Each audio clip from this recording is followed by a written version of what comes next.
Well, hello, hello, hello, hello. Welcome, welcome, welcome, welcome. Here we are. Second virtual full moon gathering and teaching. May 7th. Today is May 7th. Seems like maybe our world might open up a little bit eventually soon. We'll see. We'll get into that. I'm going to start by prepping my space a little bit. So one of the things that is really important to not only teaching, but really any work, excuse me, for me personally, but I invite all of you to experience, ask yourself, start to check into. One of the things that is really important with any work is setting a space.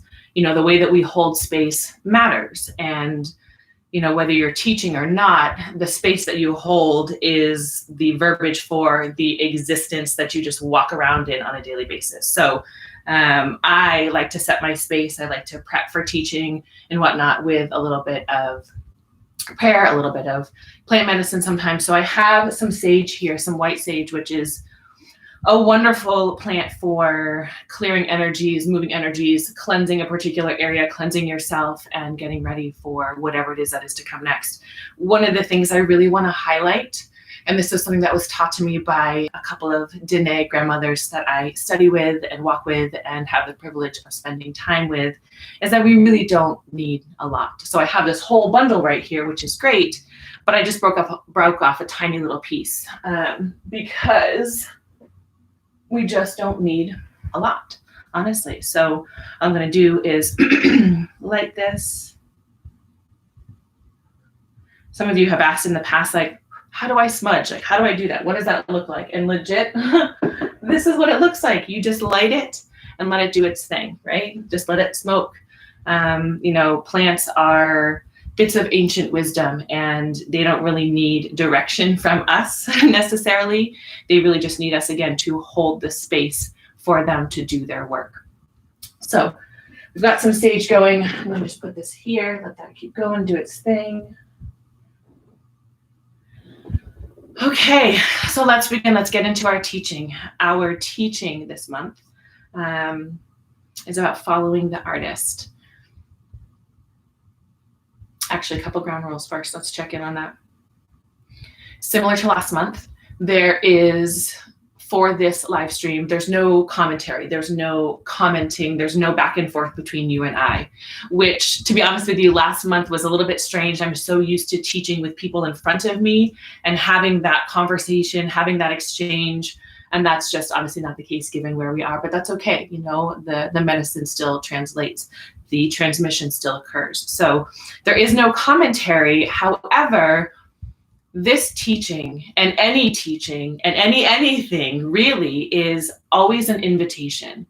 It's less about Olivia telling you, this is what's up, this is how it's supposed to be, this is what I think, this is what I feel, this is what you need to do. It's never about that. It's always an invitation. It's an invitation to see what lands and resonates in your body. It's an invitation to feel feelings. It's an invitation to disagree. So I say all that to invite you all and to let you know that all comments, questions, concerns, all of it matters and all of it has a place. So I hope that you brought something to write with. I hope that you have some paper, because I want you to write down the things that you pick up on, the things that you have questions about, the things that you don't like, especially the things that you don't like.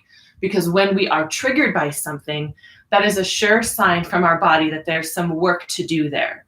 And maybe it's not necessarily work on yourself. Maybe it's like, hey, Olivia, I want to talk to you about this and you teach me something. I mean, there's really no specific way that this goes, but the bottom line is that being aware of our responses is what matters. So write your stuff down. If you want to reach out to me in an email or via social media, if you have questions, if you want to have more discussion, let's do it. Discussion is my jam. I love to talk about things, so let's do it, okay? So no commentary at the moment. However, I did reference social media. You can hit me up on social media. All the platforms. I think probably most of you have connected with me on social media. You can find me on Instagram, on Facebook.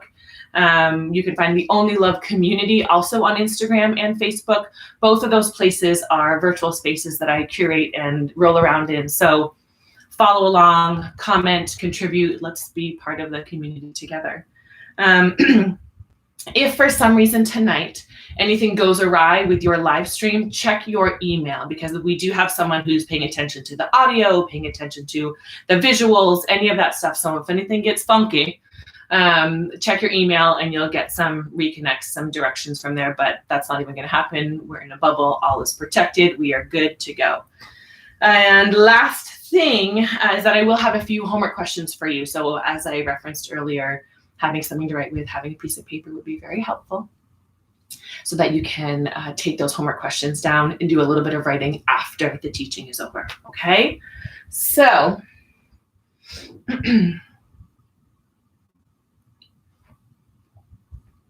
this is what we're working with today, y'all. Quick reminder, quick refresh. Why the full moon? Why do I teach on the full moon? Why do so many indigenous peoples, why do so many cultures, why do so many, AKA all of us, whether you know it or not, honor the full moon and work with the energetics of the full moon? Like, why does it even matter to be here, gathering together, tuning into a particular frequency? Even though we may not be in each other's proximity, we're all opting into the same space.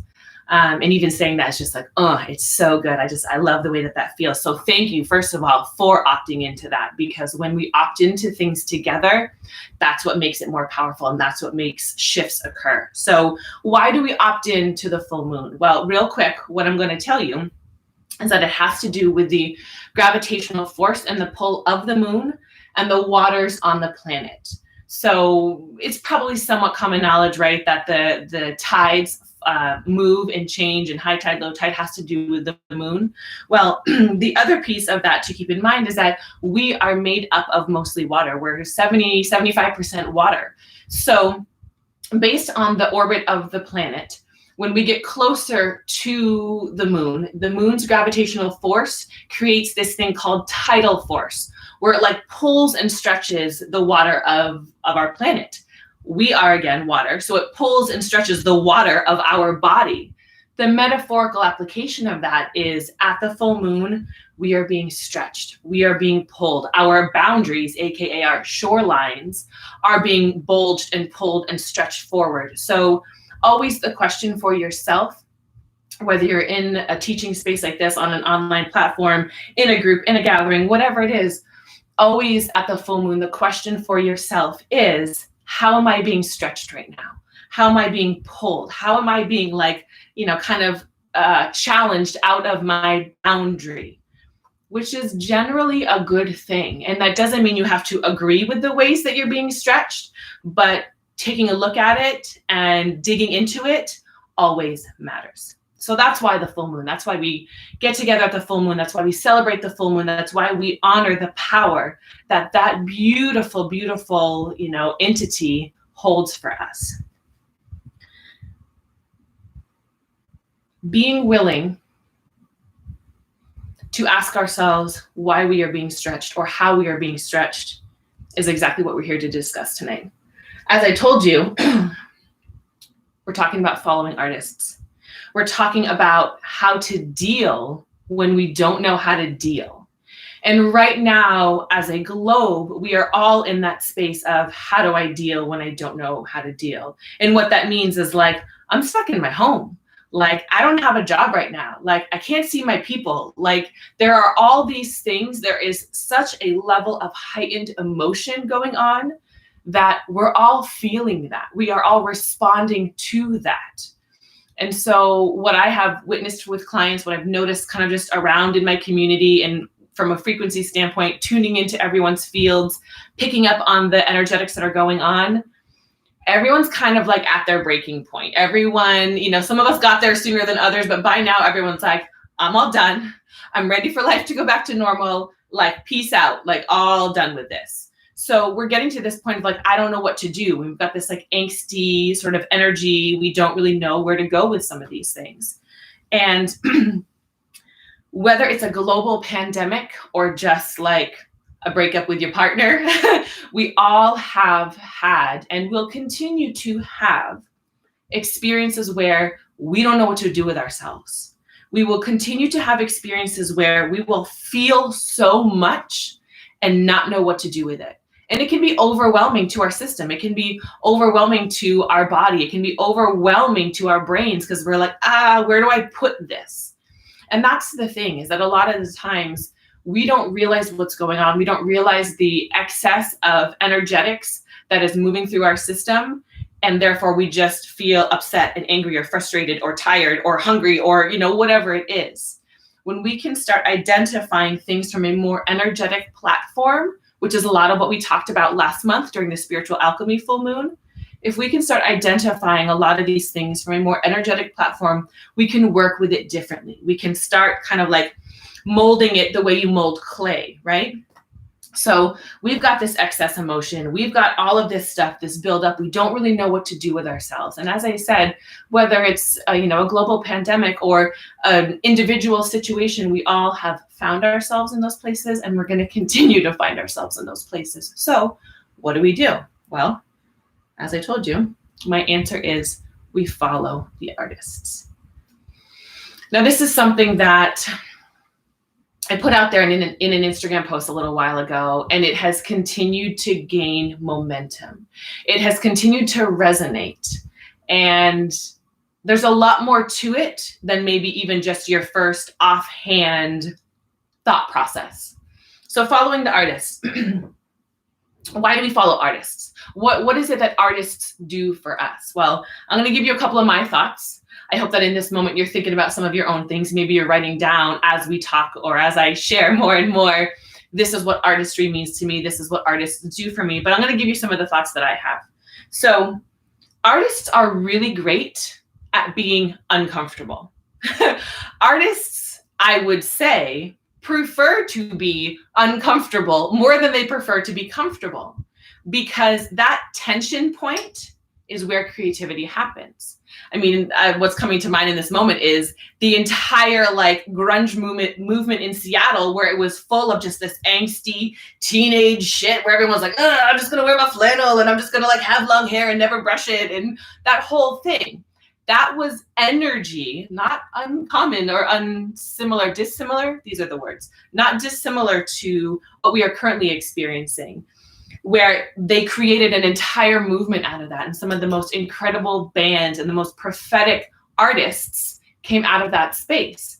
So artists like to be, maybe they wouldn't say they like to be. I would challenge any of them or any of you out there to acknowledge the fact that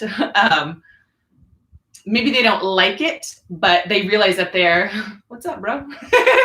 Maybe they realize that their creativity must come from that space, that it must come from that sense of discomfort, because it's in tension, it's in push-pull that creativity occurs. And in this moment, actually, too, I'm hearing my mom's voice. She always used to tell me that limitation breeds creativity. And that's a lot of what we are seeing right now. That is a ton of what we are seeing right now. We are so limited in a lot of ways, so we're getting creative. And I'm going to circle back around to that in a little bit. So artists are good at being uncomfortable. It's where some of their best work comes from. Art is also very unifying, extremely unifying. Think about being at a concert, right? When you're at a concert, you're going to see this music, you're going to see these musicians, this artistry, and you're not so tuned in to who's around you as much as you would be maybe on a day-to-day basis. Additionally, when you are in that vibe, when you're listening to your people, when you're jamming out, when you're doing your thing, if we took sort of a freeze frame and a pause of all the types of people that were there, and then if we were able to list out this is their background, this is where they come from, this is the job that they have, this is their spouse, their kids, their family of origin. If we put that all out there, there would be not only unbelievable differences, but also a tremendous amount of similarities. So you're not really worried about that when the music comes on. Everyone's in the same spot. And I also know for sure that when you have been at a concert, and I'm talking directly to you, when you've been at a show, and if you are in your groove and you happen to catch eyes with somebody, maybe there's a little head nod, a little smile, hey, I see you. Yep, we're feeling this together. That's what's up. That is one of the ways in which art is unifying. You see that actually also too in sports, right? I was just talking about this with somebody else.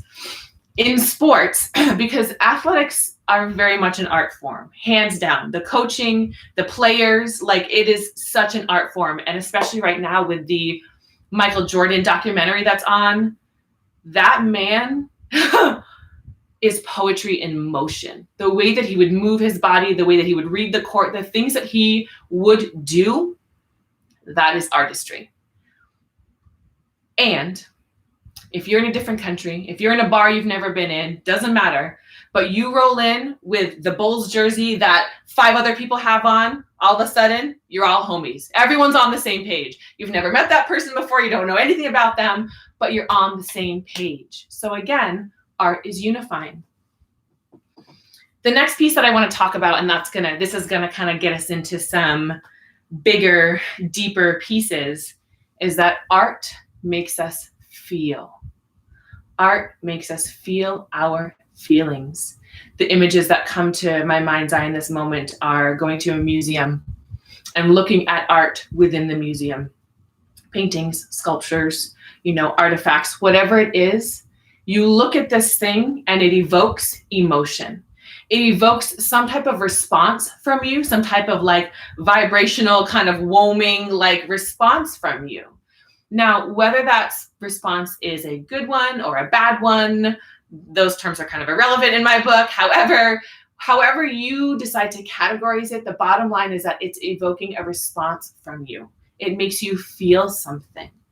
And it makes you feel something based on what you've been through in your life, based on your comfort level, based on conditioning, based on desires. I mean, whatever it is, there's a litany of things that we could go through to identify why you are feeling the way you're feeling based on the art that you are viewing. Bottom line, it makes us feel. And it's interesting because having a connection to our feelings is the most important thing we can have. Hands down, unequivocally, non-negotiable statement for me. You want to have a conversation about it? Let's have a conversation about it. And what I'm going to tell you is that everything we do is based on how we feel. And there might be layers upon layers upon layers of why you feel the way you feel again, or things that maybe get in the way of you really connecting to your true feelings. But if you feel undervalued, you're going to behave a certain way. If you feel super appreciated and loved, you're going to behave a certain way. If you feel pressured or pushed, you're going to go in a certain direction. If you feel resentful, you're going to make different choices. I mean, everything that we do is based on the way that we feel. For those of you that are unfamiliar with her work, there's an incredible artist. Her name is Danielle Laporte, and she has an entire body of work about how we feel. And it is so profound. It's also one of the things that for me in my personal journey was one of the first points, the first stopping points that I got to. And, if you know me, you don't know, you know that I don't really have a hard time talking about how I feel. My mother probably is like, sweet Jesus, Olivia, do we still have to talk about how you feel? Yes. Yep. We do. Because that is part of my artistry. And I'll get into that a little bit too as well. So artists connect us to our feelings. They make us feel our feelings. And everything we do is based on how we feel. So right now, at this time of our life, whatever stage of your journey that you are on, the way that this experience is resonating with you and the feelings that it is creating are very, very important. And they're very, very specific to your particular journey, as well as your particular trajectory or work of self that needs to be done. When we consider our feelings or our emotions are just energy in motion. That is the breakdown for it. Energy in motion. And if we go back to last month's full moon teaching, we talked about spiritual alchemy, and we talked about the breakdown of how we as human beings are energetic bundles. So if we are energetic bundles, our emotions are just our energy in motion. That's what tears are. That's what sadness is.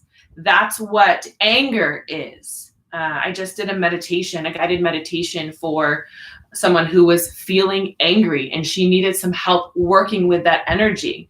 Now, anger is nothing to be ashamed of. Anger is nothing to avoid or push away. Anger is super helpful, super informative, and very motivating. It's just what we do with that, how we work with it, how we channel it, and how we move that energy that matters. Because energy is a force in any capacity. Sadness, tears, crying, that's a force of energy that some people can get really uncomfortable with. Sexual energy is extremely powerful. Angry energy is extremely powerful. So what we do with our energetics really, really matters. It really matters. In my opinion, it's kind of everything. The energy with which we do anything, and this goes back again to our previous teaching, the energy with which we do anything is really what will dictate the trajectory of it. It will dictate the outcome of it if we don't get in there and redirect and stop it where it's at and kind of do something different with it. So energy in motion, our emotions, the way that we feel is the most important thing. And when it comes to this energy and the way you are currently feeling, the biggest thing that we can ever learn how to do, and one of the more important invitations that I have for you tonight, is to start engaging with yourself in that way, to start slowing down your thought process. And when you say things like, I'm just feeling sad today, stop that word right there and be like, am I feeling sad or am I feeling heavy? Am I feeling slow? Am I feeling low? And the reason why those words matter is because we all have a story attached to the definitions of words that A, may be different than another person's story or definition, and B, may not actually be accurate for us anymore. Maybe it was never accurate, but it was something that was taught to us, so we just kind of went with it. So when we slow down some of our thought process and start to investigate the words that we are choosing to use and ask ourselves, why am I choosing to use this? We can get some really interesting insight.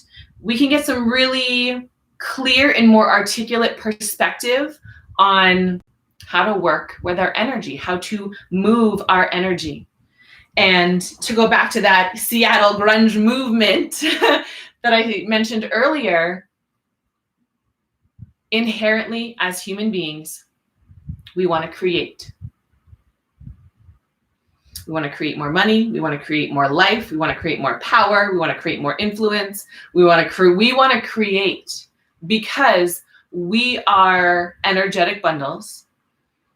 Energy desires to expand. It can never be destroyed, created, destroyed. It just continues to reform and reshape and move around. So we have this inherent desire to continue to push outward, to evolve outward. So when we have all these feelings, these emotions, this energy in motion, we need to move that energy, aka we need to create with that energy.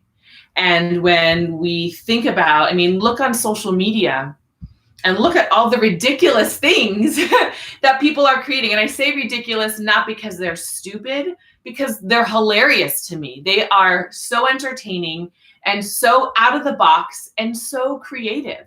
It doesn't matter whether or not it is this thing that you have created or will create or are creating has a particular dollar amount or a particular value or approval from someone else. The bottom line is that you had energy built up and you moved that shit. You did something with it.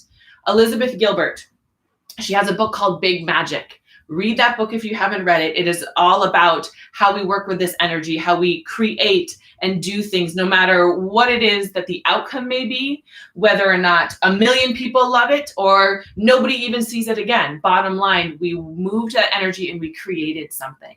And that is one of the more paramount components that I want you to take away from this, hopefully, if that resonates with you, if it's something that makes sense to you. And as I said, if not, let's talk about it. Let's get into it more. Moving energy is what we are designed to do. Creation is what we are designed to do.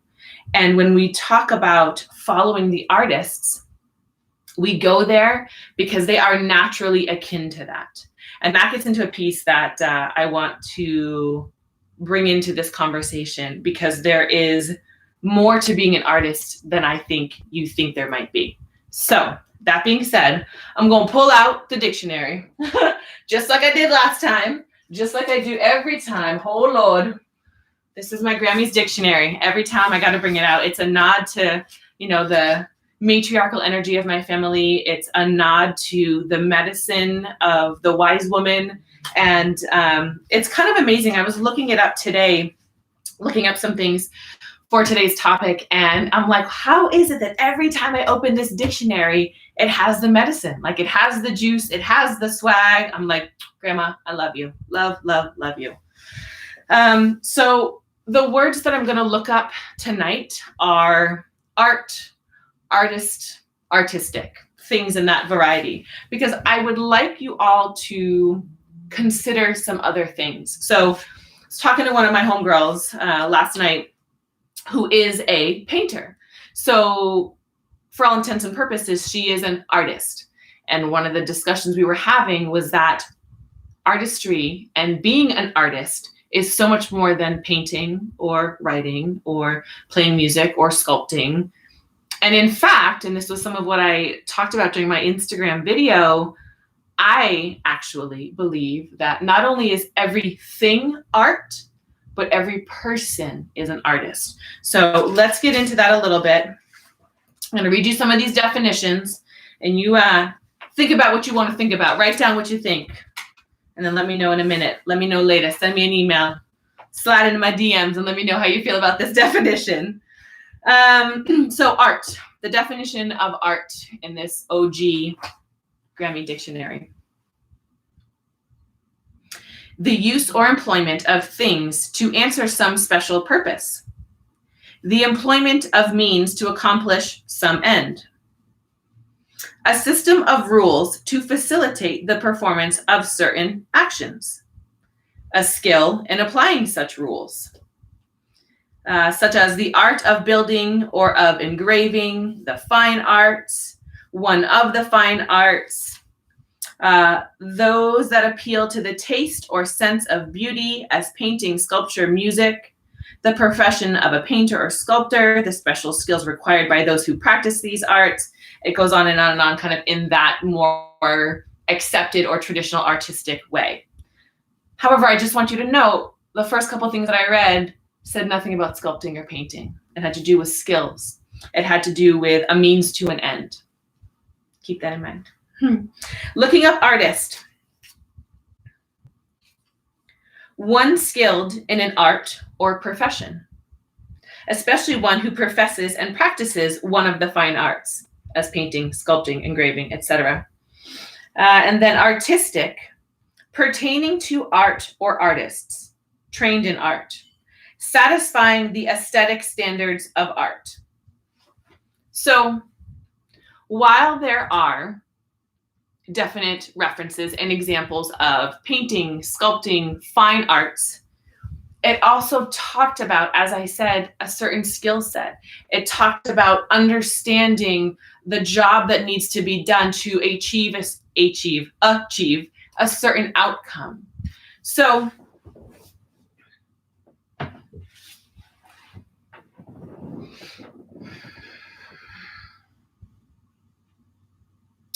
people are my art. Relationships are my art. Energy is my art. Listening is my art. Love is my art. My dad, he was just down at my house a couple days ago, and we had a brief moment of this exact conversation where I said to him, the way that you look at numbers, the way that you read the stock market, the way that you understand patterns and trends and growth and all of that, that is a fucking art form. It is. It just is. Because I look at that and I'm like garbled mumbo jumbo. I have no idea what just went on the bottom of that ticker, nothing. And in fact, honestly, I look at it and my brain kind of breaks. But when I look at people and when I look at their energy, then it is that ticker tape for me. Got it. I see it. I feel it. I know it. What other kind of art forms are out there? And that's one of the things that I want to bring into this part of the conversation is that for whatever reason, there are allowances in the art world, in the traditional art world, that are not allowed or there is not space for in other capacities. And I don't know why that is. And I would invite you to ask yourself, why is that? Or do we all still agree? Remember when I talked about opting in collectively? Do we agree with that? Or do we need to change that definition? Because you can go to that museum and you can see a completely naked woman, a sculpture of a completely naked body, and be like, oh, that's art. But if an actual human female is completely naked, well, depending on where you go, that might also be considered art, maybe if you're in Brooklyn or something. But, on the street, oh, then that's a problem. Or when we dress provocatively as women, oh, then that's a problem. Think about comedy. That was kind of a Freudian slip. Carmody. That's interesting. That'll be on next month's full moon teaching. Comedy. One of my favorite parts of comedy is that everything is on the table. There is nothing that is off limits to what can be spoken about, what can be called out, what can be made fun of. And it falls under this category of like, hey, well, it's comedy. And art, music, you can express things in music that, yeah, it might make people feel uncomfortable. And in general, art does make people feel uncomfortable. That's sort of the design, is to kind of, again, make people feel, to kind of push your limits. Yeah, it can make people feel uncomfortable, but for some reason it's allowed because it's put under this category of, oh, it's art. And that's cool. And I appreciate that. And there is value in that.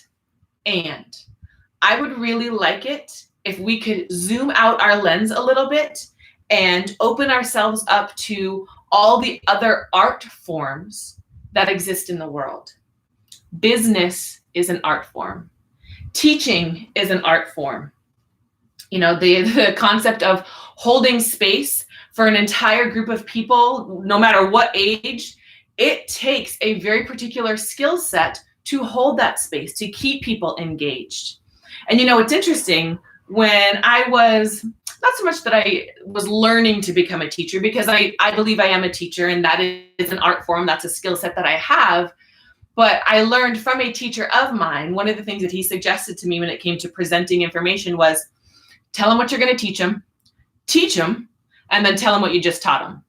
I'm like, cool, okay, great, I love it. And I have done so many things in that way, in that form. Even last month's full moon teaching, I literally came here to do the next outline for this month's teaching and saw that breakdown in there. And it got me thinking, the challenge with that theory, although very productive and although very helpful for structuring thoughts, the problem or the breakdown or the, con to that theory is that if I tell you what I'm going to teach you, if I give you, hey, you're going to write this down, we're going to talk about this. If I say that stuff from the jump, you already have an expectation. You already have a definition and a story attached to what those things mean. And then if I don't teach that to you, based on your perception, based on your definition compared to my definition, well, shit, now we got a problem. And maybe all of a sudden you don't like my teaching style anymore. And that's cool. I mean, I'm a big girl, I can handle it. But the point that I'm getting at here is when we enter into something with this headspace of, this is what I'm going to get out of it, it fucking loses the mystery. It loses the mystery. And we live in a world, we have grown up in a world, we have created a world where we have decided that there needs to be a very clear line between, if I do this, I will get this. And I need to know what I'm going to get from the jump. I need to know the outcome, end of story. I need to know the process. I need to know the step. I need to have a guarantee. Well, guess what? I call bullshit. And I say no. We must leave room for the mystery. We must learn how to feel our feelings, lean into discomfort, also lean into joy, because sometimes joy can be uncomfortable. Lean into the energetics of it and trust that what it is that we are guaranteed of is no matter what, we're going to be okay. It's not that I need a guarantee of this particular outcome. It's not that I need a guarantee of like a certain value for this, for that. When we open ourselves up to whatever it is that is available, which is everything, because we live in a limitless cosmos. We are an extension of creation, which is limitless. So when we open ourselves up to that limitless potential, Lord, and I will just speak for myself in this moment, the things that I have been able to experience, understand, open up to, receive, they are things that are not only not tangible, they are things that I can barely even speak of, but I'll tell you what, when I think about them, I feel it again. I tune back into that space, into that frequency, and I experience it again. That's what artists teach us. Artists, we allow them to have freedom of expression that we don't allow ourselves. We afford them the privilege of going crazy to get to that real juicy creative space. But we don't allow ourselves to do the same because we decided, oh, I'm not an artist. I'm not creative. Man, if I could tell you how many people have sat in front of me, my mother included, been like, I'm not creative. I'm not creative. Again, I call bullshit. Yes, you are. You just don't know what your artistry is. You just don't know what your medium is, so to speak. And we also, for whatever reason, have decided that only certain forms of art are worth money. And we have decided that money is the end all be all. Well, money is just a piece of paper. And I know that there's a lot of charge. I mean, I said that and it was like, I just felt all this like, there is a lot of attached storylines to money and what it means and what the value of it is. But money is simply a symbol for exchange. It's just one symbol for exchange. And really, it's ultimately no different than two people exchanging services, right? So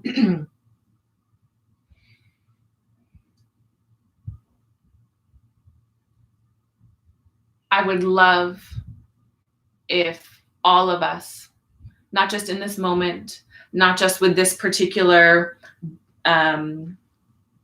bit of information that's coming at you, that's kind of coming through me and out to you, but in general and in all ways, start to ask yourself, get curious around how am I an artist? What is my artistry? You know, think about the people in your life right now. Maybe there's a person sitting next to you. What is it that they do flawlessly and effortlessly? Do they anticipate your needs? Do they always have a cup of coffee for you right when, in the morning when you wake up? Do they always plan details that you never even think of? And now let's zoom out, even if there isn't a person next to you. Let's think about just the people in your immediate circle, right? What is it that they do? What is the space that they hold? What is it that they provide for you? And then in return, what is it that you provide for them? You know, one of the things that you will often hear in the self-help, self-actualization, this industry that I live and breathe and work in is, the question or the statement is, what lights your body up? What is it that you just love to do? What is it that you can't wait to do? Or even, What is it that people come to you for all the time? Do they come to you for problem solving? Do they come to you just so that you can listen to them? Do they come to you with financial requests? I mean, what is it that people always come to you for? Because even if it's not your job, meaning even if it's not what you do to pay your bills, for whatever reason, that is the gift that you have been given. That is the art form that you, what are my words? That is the art form that you know how to express.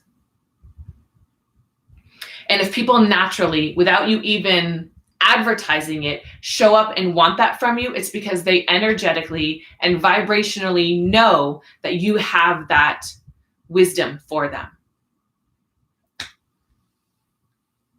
I remember when I first started out being a massage therapist, and I had so many days when I first opened up my first 4 walls. I had no windows, one big old orange wall. And I could not ever get any administrative work done because people called me all the time because they wanted to talk about their problems. They wanted to talk about certain things. Like, Olivia, can you give me your thoughts on this? Like, can you give me some advice? Like, how do I do this? How do I do that? And it used to frustrate the shit out of me. And I would be like, oh my God, I got to pay my bills. How am I going to get this work done? And, through the grace of Source and through doing the work of self and listening and following the charges and going all the places, I find myself now in a role, in a beautiful, unbelievably grateful role of spending my time listening to people and listening to Source and whatever it is that Source wants to come through me for you. I mean, that's listening, holding space, creating space. That's my artistry. Those are my gifts. That is my medicine. And I assure you unequivocally, you have the same.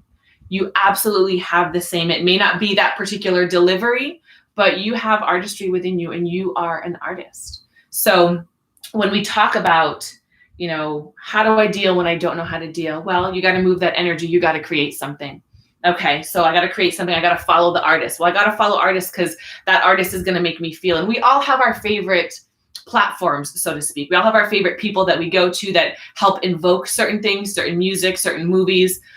Pop culture is so great in that way because it is full of artists and we can go to it. Maybe it's fashion, maybe it's food, whatever it is, building design, but we can go to it for inspiration. Inspiration meaning inspired action, meaning of spirit. And that really matters in this moment, I'm being told, because it reminds us that we all have that connection to spirit. We all have that connection to the energetics and to the source energy that we are extensions of. So when we are inspired, it's because whatever it is that we are doing is of spirit, meaning it's coming through us because it is embodying the natural gifts that we were given. So move that energy. I got to create. I got to go to those artists that inspire me to create. And then the term or the phrase follow the artist takes on a new meaning, because maybe I turned on Jill Scott because she inspires me, but then she evoked something from me and now I'm creating my own thing. So I'm gonna follow my own artist. I'm gonna go follow myself. I'm gonna go follow the natural gifts and inherent wisdom that is flowing through me. So yes, follow your artists, follow your favorite artists out there, and let them inspire you, let them make you feel, let them evoke something from you. And then when it's coming up and out, you follow that. You follow those tears. You follow that voice. You go for that run. You dance in your living room. You go cuddle your kids. You make that food. You write up that business plan. You sketch that design. You do whatever it is that comes through you and you follow yourself. Following the artists is a sneak attack language for follow yourself, for trusting yourself, and when it comes to those places and spaces that inspire us and speak to us, we go to those places because we trust them. We trust them to create a certain experience for us. We trust them to give us the words and the information that we need to hear. However, the most important thing about that is that when we go to that person because we trust them, it actually is an act of self-love to say, I trust myself. I trust my own judgment to bring myself to the spaces and places and people and activities that I know will make me feel better, that I know will help me deal when I don't know how to deal. So saying I trust you to someone else is really you saying I trust you to yourself. And there we are, back home, in center, doing our thing.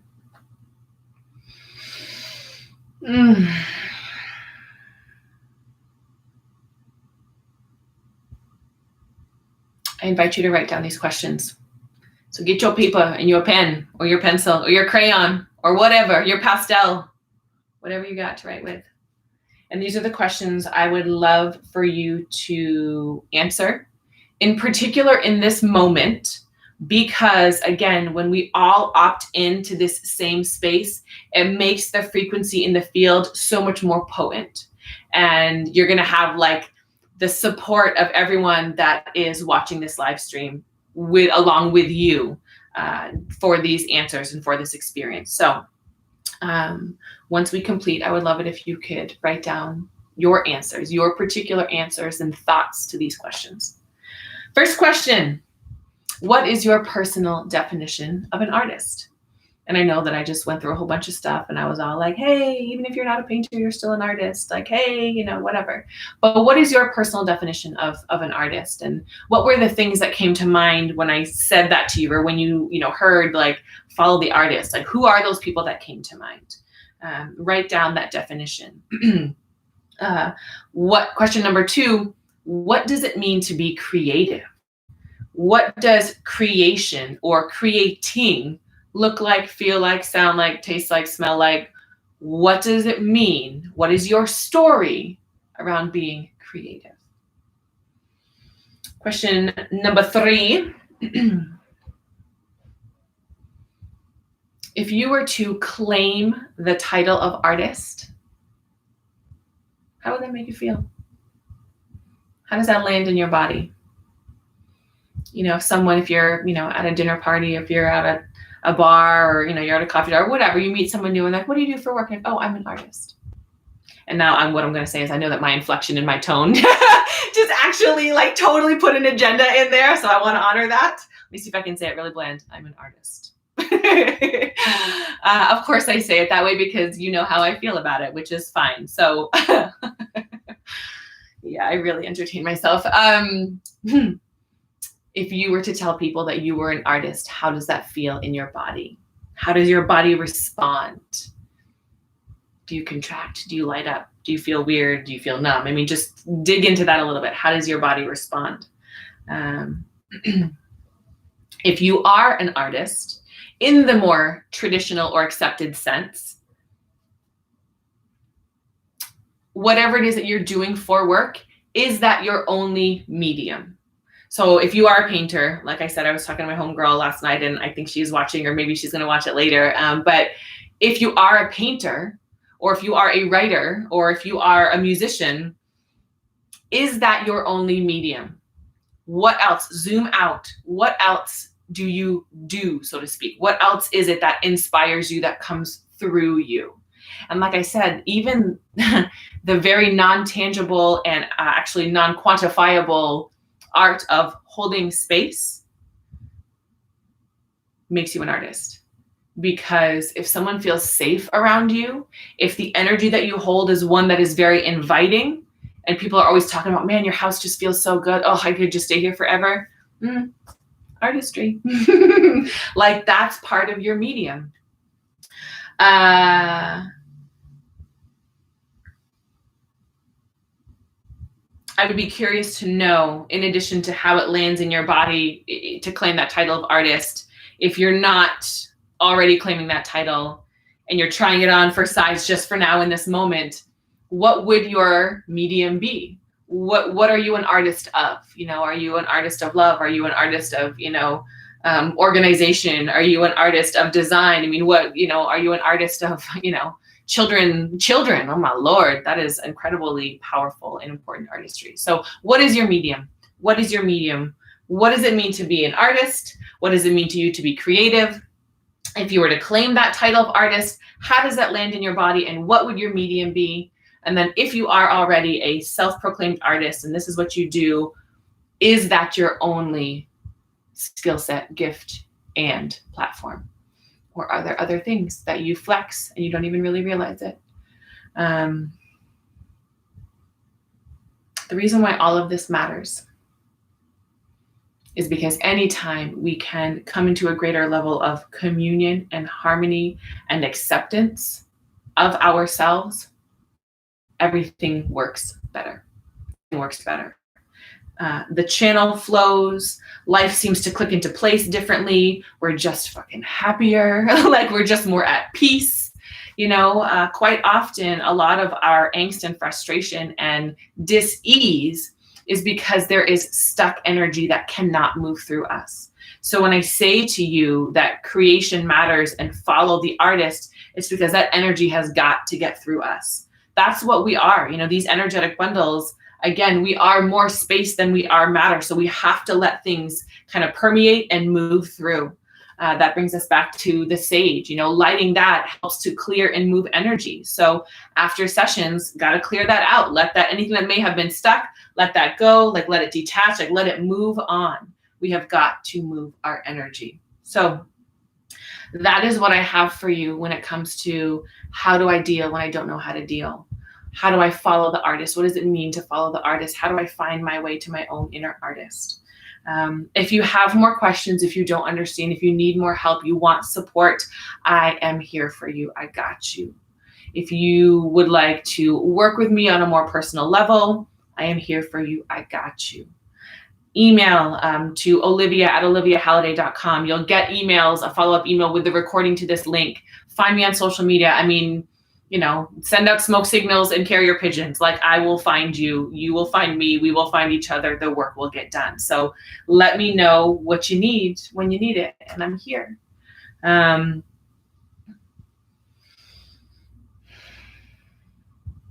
Next month, we are not going to be doing a full moon teaching. It's going to be a little bit different because next month is June, and in June is when the medicine wheel, which is a whole different term, a whole different teaching that I can get you into if you're curious, but that is when the seasons change. That's when the wheel turns. And so summer solstice, at least in the northern hemisphere, because that's where I'm sitting, is on June 20th. So instead of doing the full moon, which would be early June, we are going to do a summer solstice teaching ceremony, a little bit of a larger event that will be, I hope, in person. I imagine in person. It's going to be in person. We'll have some in-person things, but also live streamed for those of you who are not in Arizona. But so mark your calendars and keep an eye out for that it will not be the full moon. It will be a celebration and a teaching and a ceremony for the summer solstice, which is June 20th. I believe that's a Saturday. So keep an eye out for that. Just going through my notes. I think that's everything. That's what I got for you. I love you very, very much. Thank you for spending your time with me, with all of us together. It has been just so wonderful, and it really has been everything. It's been an honor and a privilege to take up your space, to be invited into your space. And I want you to know that you're always invited into mine. So let me know what you need, and I'm here. I love you so much. I'll see y'all later. I got to do this weird thing here where you say end stream, right? You got to act real cool. Bye.